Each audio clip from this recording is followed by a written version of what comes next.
ladies and gentlemen, and I want to start off by saying this. You know, this Macri Motorsports Anthony Macri split has been a very crazy situation. And obviously, you know, my views, I don't want to know the ins and outs about the behind-scenes scenario that caused this to happen.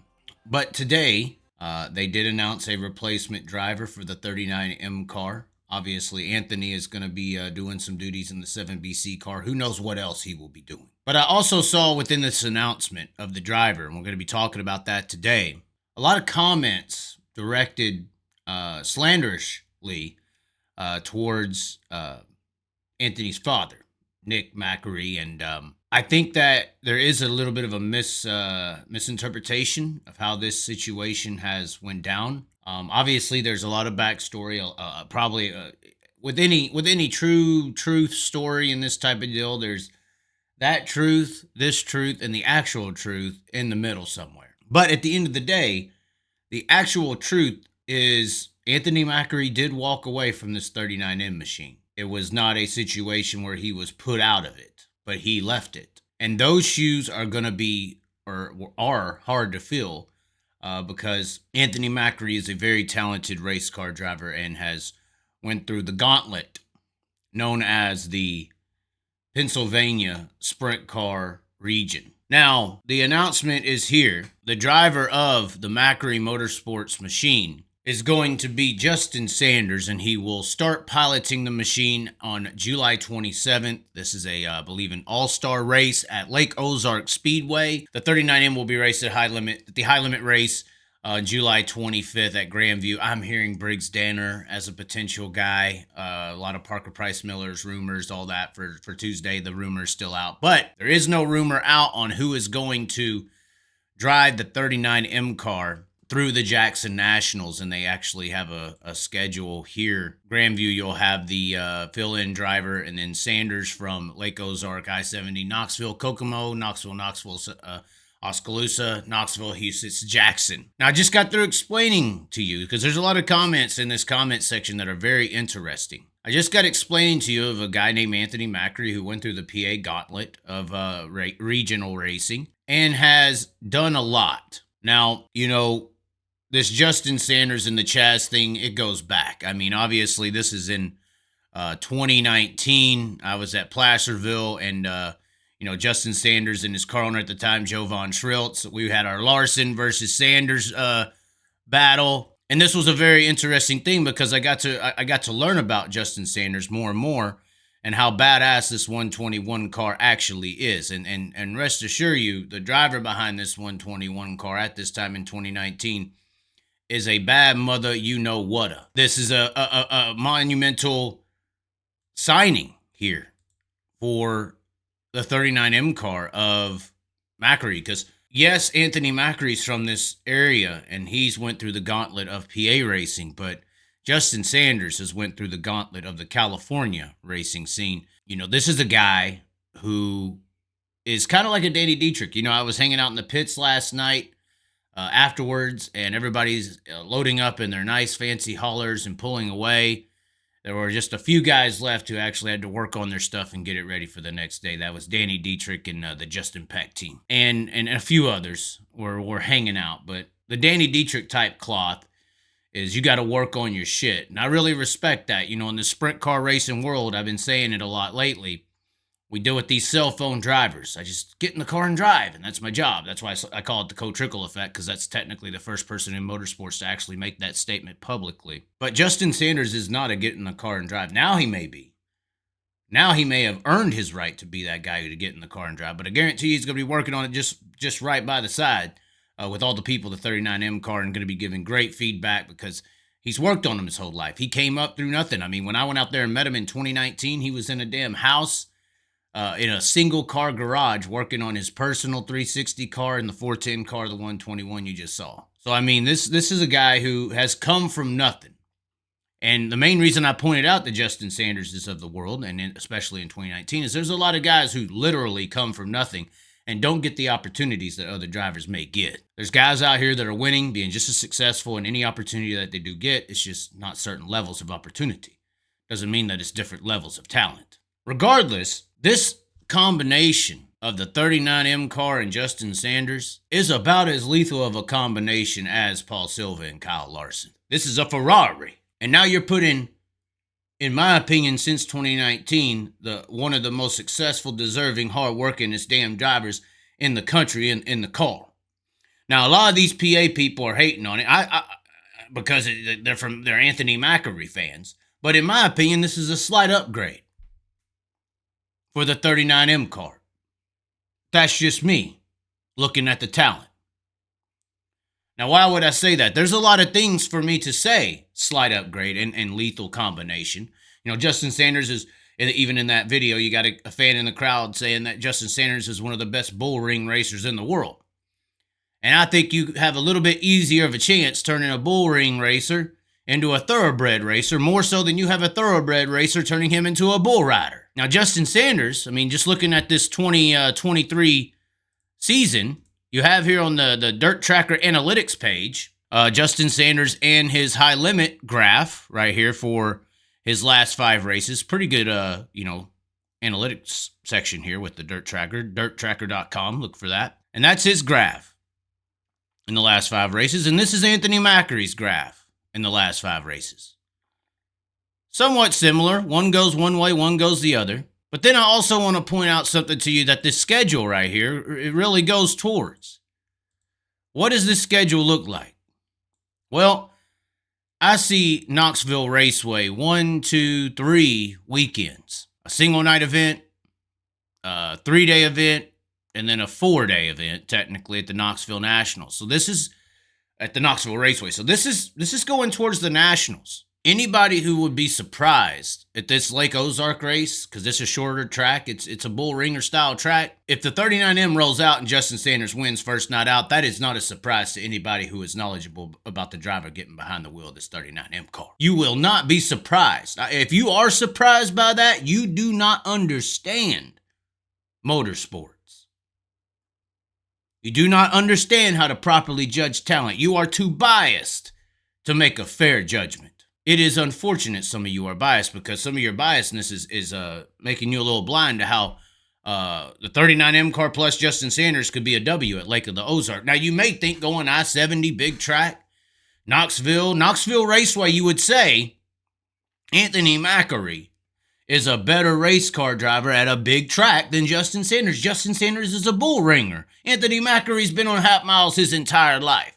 And this is why I bring up the Knoxville Raceway. So last year, Justin Sanders made his debut at the Knoxville Raceway in the 410 division, I do believe. I believe he attended the 360 Nationals way back in the day. Ran okay. But he debuted at the Knoxville Nationals with the Swindell Speed Lab 39, which all condolences out to Swindell Speed Lab. They lost a great driver for this string of events. Hopefully they get a really good race car driver. Maybe Hunter Schurenberg definitely is deserving. I know that they had a little bit of a run there. I don't know who they are going to put in that 39. Honestly, I would say Logan Seavey if he's available. I think Logan Seavey is one of the most underrated potential wing sprint car drivers in the country. What he did at the 4 Crown last year in the All-Star Circuit of Champions is unbelievable. So Kevin Swindell, Logan Seavey, you already got Victory Fuel together. You already went to the Chili Bowl and all that. Logan Seavey is who I would put as a hot hitter into that 39 car. Not sure if his schedule will allow it, but that's just what I think. Regardless, Justin Sanders made his debut at the Knoxville Nationals last year. Pretty much third time at the track. Ran the Capitani, ran Oskaloosa, struggled a little bit, trying to learn these bigger tracks. Here's the Saturday day results, ladies and gentlemen, from the Knoxville Nationals last year. This is the A main. Donnie Schatz wins the race. David Gravel second. Third, Logan Schuhart. Now, do you see who finished 21st down here? First time at this race. First time really in a 410 at Knoxville Raceway. And the sumbitch puts it in the show with the Swindell Speed Lab 39. And this is what the Swindell Speed Lab event. Now, you may be looking on this A-main result finish and be looking for the half-mile hitter known as Anthony Macri. But he actually finished 11th in the B-main in that 39M car. Now, this is not a knock on Anthony Macri. This is a knock on some of you biased-ass, blind, dumb, stupidity-based, asinine-living people who are trashing this decision or this choice or this driver known as Justin Sanders And it seems like the biasness is based on him just being a short track ace when the dude shows up to the Knoxville Nationals with a new team relatively and gets a few laps on the track with the Capitani and Oskaloosa and then puts it in the damn show. While you got your half-mile hitter here, who is your superstar, finishing 11th in the B main in the Ferrari. Now, once again, not a knock on Anthony Macri. I think Anthony Macri is a Class A driver. But I have seen Justin Sanders be a superstar driver. And this combination of the 39M and Justin Sanders, ladies and gentlemen, this is the closest thing to Silva Larson that I have seen happen here recently. This is very close. I'm not trying to put the pressure on there for Justin Sanders and everybody, but the pressure's on. I'm giving some credit to where the credit is damn due. This is a guy who's come out of a single car garage working on his own shit while the haulers are pulling out. He's still working just like Danny Dietrich was last night at Babs. And I got respect for those guys, more so than the cell phone drivers of this industry. That's why when I go to a damn late model race, I almost cream my pants when I look around the pitting area and the drivers are under the damn hood working on their own stuff. It's so refreshing. Instead of being these guys that just get in the car and drive. Just get in the car and drive. When it comes to the setup, I'm just an idiot, Harry. Infected the entire world of sprint car racing. But anyway, this is a deadly combination. The sprint car industry needs to be on watch because this is special. And I'll tell you what, that July 27th Lake Ozark Speedway date, I am saying right now, that is a W. This is a win. I-70 Knoxville, we'll see how that Ferrari goes. I still think Justin needs a little bit of development on the bigger tracks, but look what he did at Wayne County. First time ever there in the Swindell car. Second behind your plush baby boy Larson. That's what I got to say about this. Some of you people in the comment section, y'all have lost touch with reality. Y'all don't know who y'all are talking about. This is Justin motherfucking Sanders. This is one of the baddest race car drivers to ever walk the face of the West Coast. And the sumbitch went to Knoxville last year in his first attempt at the Nationals and put it in the damn show. I think it was the year prior, Dominic Scelzi made it and was crying. I mean, this is... I understand there's a lot of emotions involved. Anthony Macri's involved. This whole situation, family situation, feels bad. But at the end of the day, this was an Anthony Macri decision to walk away. This wasn't a push out and here comes Justin. Obviously, both parties have found a way to get back onto the racetrack with some good combinations. I wish the 7BC and Anthony Macri a great...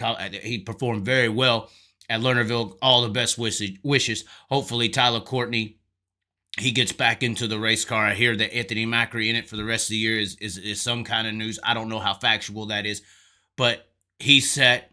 And I'll tell you right now, Nick Macri Motorsports, you are set as well now. You got you a hitter in the car. A smart hitter, too. This guy is tried, tested, and comes cut from a cloth to where he respects that race car because he knows, he's experienced. When he wrecks it, he has to fix it. And that's something I think a lot of people could take some advice from. Sometimes you got to do it. Not saying that Anthony didn't do it. I'm not saying that somebody, for some reason, I just like, well, somebody could take that as a... I think Nick and Anthony had a relationship where Anthony had to work on some of his stuff too. He ain't just because he had the silver spoon don't mean they're always fed that way. That's why I said some of y'all people could take some advice, potentially. And even if somebody has the funding to just sit around and be a cell phone driver, that they also should be working on their stuff. And some people do that, right? I think that was a situation previously with the Macri Motorsports team. But end of the day, Anthony Macri is set. And in my opinion, the 39M car is now set as well. And this is going to be a very interesting situation. Lake of the Ozark, it will not surprise me if they debut with the W. How competitive are they going to be at Knoxville? Which is what this seems to be leading up to. First time, first try in the show with the Swindell Speed Lab car. I do think that the 39M is a little bit more of a Ferrari. But it's going to be interesting. But anyways, ladies and gentlemen, thanks for tuning in. Like the video, share the video, comment below with what you think. I laid out some pretty good factual information out there. And hey, be a little soft on cursing Nick Macri or cursing Anthony Macri. This is a somewhat mutual parting. I mean, and if you want anyone to blame on who actually did it, Anthony Macri did walk away. And respect the damn guy walking into the damn seat. 'Cause you should. Thanks for tuning in. Be sure to subscribe, and we will catch you next time. This is how we ride. This is how we do.